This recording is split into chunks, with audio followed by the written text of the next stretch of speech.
After the theme activation, you can find the range setting option. It will give you a quick link for all the configuration options, like you can upload your logo with this quick link, add favicon, set typography, page mapping. I'm going to start on each individual one by one.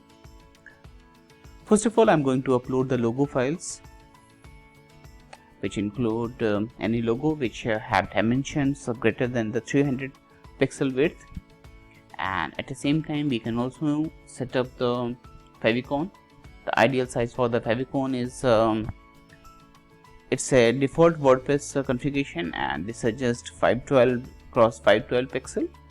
You can also include any square image there, just skip any cropping option and just publish it. Inside the general setting, you can find the layout options, which include the site loader. You can disable it or enable it, completely depend upon your choice.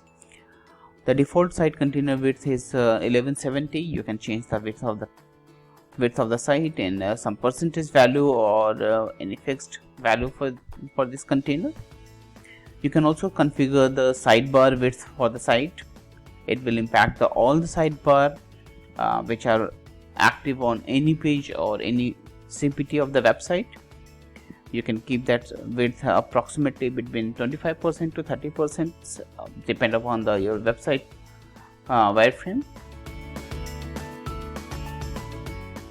Next step is I'm going to create some primary menu and the user menu for the website.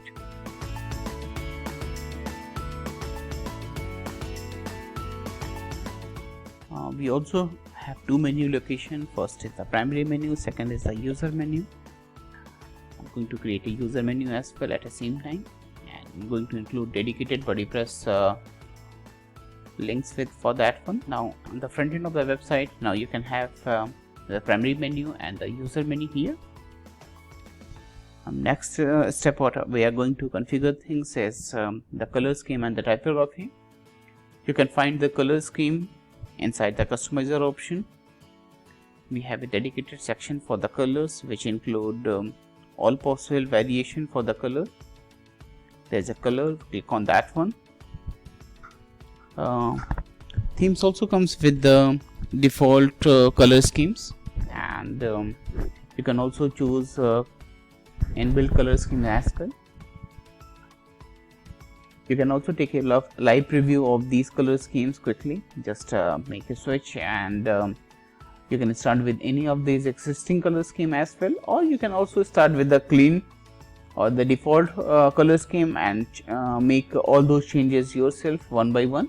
Color scheme have option for the top menu bar. It have options for the header. It have options for the body color, menus color, sub menu color, and the content area, footer areas, form options, and all of them.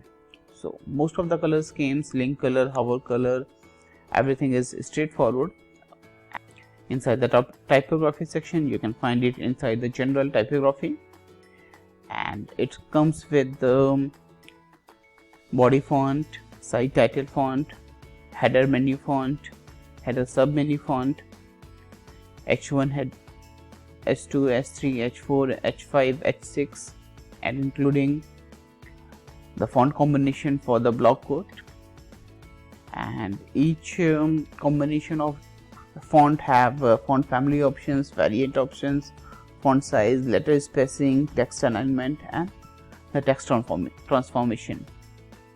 And it is preloaded with all the Google fonts, and if you are willing to use your own font, you can make it choice with the essential on the inherit, and you can apply any font combination like custom or the premium font with your website, including that font inside your child theme.